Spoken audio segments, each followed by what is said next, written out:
کسی اور لحاظ سے پریشانیاں آ رہی ہیں، ایسے موقع پر شریعت کو نہ چھوڑنا اور جم جانا، بھلا جان چلی جائے، یہ صبر ہے۔ اسی دوران تکلیف آ جاتی ہے، غربت آ جاتی ہے، بیماری آ جاتی ہے، گھروں میں فوتگی ہو جاتی ہے، صبر کر لینا۔ صبر والوں کو اللہ بہت عطا فرماتا ہے۔ انما یوفی الصابرون اجرہم بغیر حساب، جو صبر سے کام لیتے ہیں اللہ پھر بلا حساب دیتا ہے۔ گھر میں اولاد فوت ہو جائے تو صبر کے لیے بڑا مشکل وقت ہوتا ہے۔ وہ ترمذی شریف کی حدیث ہے، جب کسی کا بیٹا پیدا ہوتا ہے، اس کا جگر کا ٹکڑا چلا جاتا ہے، اللہ تعالیٰ فرشتوں کو بھیجتا ہے، فرمایا جو اس بندے کے پاس دیکھو وہ کیا کہتا ہے۔ فرشتے آتے ہیں، اس کی جب روح نکلتی ہے بیٹے کی اور اس کے باپ کو دیکھتے ہیں کہ یہ کیا کر رہا ہے، پھر حدیث میں ہے وہ اللہ کو جا کر کہتے ہیں کہ یا اللہ، جب ہم نے اس کے بیٹے کی روح قبض کی، انہ حمدک واسترجع، اس نے کہا اللہ تیرا ہر حال میں شکر ہے، واسترجع، اور دوسرا اس نے کہا اللہ کا مال ہے اللہ نے لے لیا ہے، ہم اللہ پر راضی ہیں، یہ اس نے کہا ہے۔ اللہ تعالیٰ فرمایا اچھا، پھر اللہ تعالیٰ پوچھتا ہے حل قبضتم ثمرۃ فؤادی، کیا تم نے اس کے جگر کا ٹکڑا لیا؟ تو نے کہا جی ہاں یا اللہ، اس کے جگر کا ٹکڑا ہی تھا کہ اس کو صدمہ اس پر بہت ہوا۔ پھر اللہ تعالیٰ پوچھتا ہے کیا کہا؟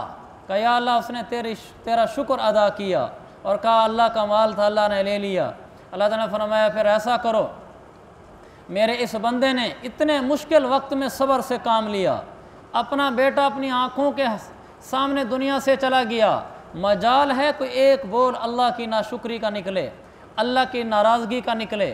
بیٹا فوت ہو گیا لیکن زبان سے وہ نکل رہا ہے جس سے اللہ راضی ہوتا ہے، اس پر پھر اللہ تعالیٰ انعام دیتا ہے اس آدمی کو کہ جس آدمی نے صبر سے کام لیا ہوتا ہے۔ میرے آقا مدنی پیغمبر حضرت محمد مصطفیٰ صلی اللہ علیہ وسلم کا بیٹا بڑا ابراہیم 18 مہینے کی عمر مدینہ منورہ کے قرب میں اوالی کے علاقے میں کھجور کے باغ میں حضرت ماریہ کے پاس انتقال کر جاتا ہے۔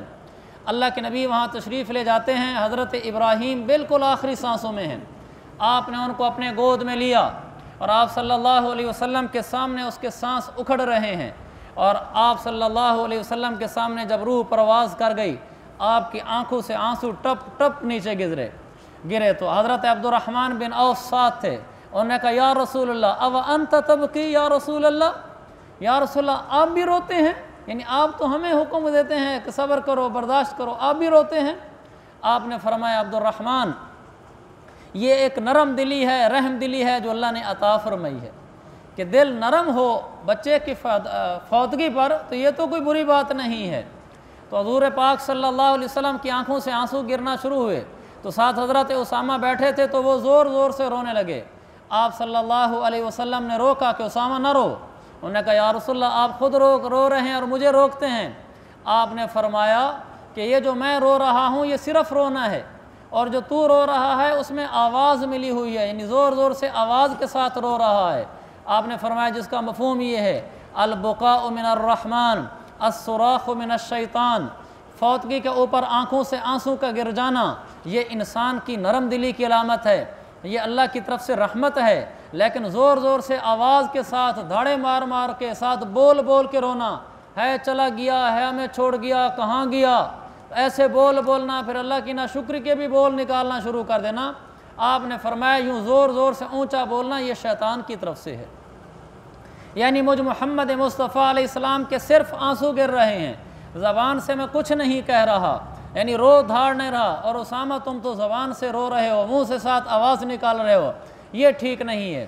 پھر آپ کو چونکہ صدمہ بہت تھا، آپ نے فرمایا اپنے بیٹے ابراہیم سے ابراہیم تو چلا گیا ہے، ان العین تدمع والقلب یحزن، ابراہیم آج ہم سے آ کر پوچھ کر دیکھ، ہماری آنکھوں سے آنسو گر رہے ہیں، ہمارا دل بڑا دکھی ہے آج، لیکن انا بفراقک یا ابراہیم لمحزونون ولا نقول الا ما یرضی ربنا، لیکن ابراہیم آنکھوں سے آنسو کے نکلنے کے باوجود، دل کا صدمے سے دھک دھک کرنے کے باوجود اس زبان سے وہ نکلے گا جسے رب راضی ہوگا۔ پھر فرمایا انا بفراقک یا ابراہیم لمحزونون، ابراہیم تیرے جانے کا ہمیں بڑا صدمہ ہے۔ یہ اللہ کے نبی کو دکھ ہوا، صبر کا وقت آیا تو آپ نے صبر کر کے دکھلایا کہ زبان سے نہیں روئے، آنکھوں سے روئے ہیں، یہ سنت ہے۔ اور زبان سے کیا فرمایا؟ فرمایا زبان سے وہ کہیں گے الا ما یرضی ربنا، زبان سے وہ بولیں گے جس سے رب راضی ہوگا۔ یہ صبر ہے، اس کو صبر کر کے دکھلانا کہتے ہیں۔ ایک عورت آئی تو وہ کوئی فوت ہو گیا تھا اس کا، تو وہ بڑی روتی پیٹتی رہی، پھر کچھ وقت گزرنے کے بعد آئی تو کہنے لگی یا رسول اللہ میں صبر کرتی ہوں، اب کچھ نہیں روں گی۔ آپ نے فرمایا انما الصبر عند الصدمۃ الاولی، آپ نے فرمایا اللہ کی بندی صبر تو تب دیکھا جاتا ہے جب صدمے کی پہلی چوٹ پڑتی ہے۔ انما الصبر عند الصدمۃ الاولی، جب صدمے کی پہلی چوٹ پڑتی ہے اس وقت انسان صبر کر جائے، اور زبان سے وہ بولے جس سے رب راضی ہوتا ہے، یوں کہے کہ حمیدک، اے اللہ ہر حال میں تیرا شکر ہے، یوں کہے، اور زبان سے کہے کہ اے اللہ تیرا مال ہے تو نے لے لیا ہے، ہم بھی اس کے پیچھے آنے والے ہیں، ہم تیرے اوپر راضی ہیں اللہ، اے اللہ ہم تیرے اوپر راضی ہیں، اس وقت صبر کر کے دکھلائے تو یہ صبر ہے۔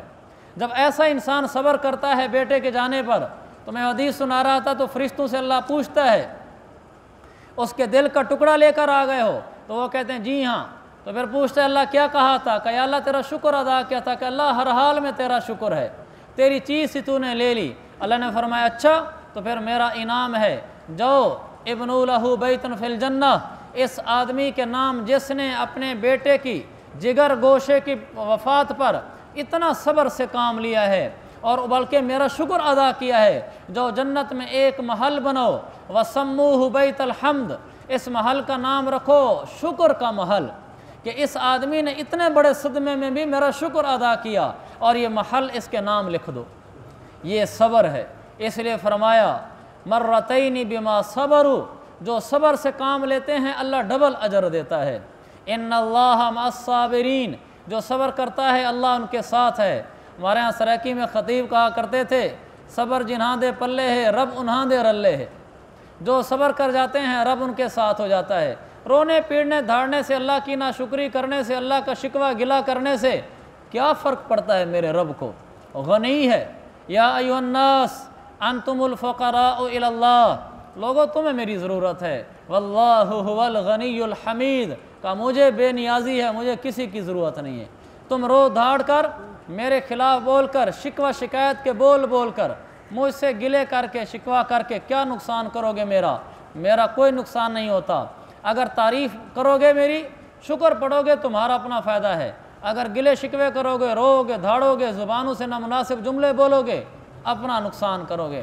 تو اللہ تعالیٰ میں عافیت کی زندگی دے، لیکن اگر کبھی دکھ آ جائے تو پھر صبر سے کام لیں، انشاءاللہ جنت میں محل بنے گا جس کا نام ہوگا بیت الحمد، شکر کا محل۔ اللہ تعالیٰ عافیت کی زندگی عطا فرمائے اور بوقت مصیبت صبر عطا فرمائے۔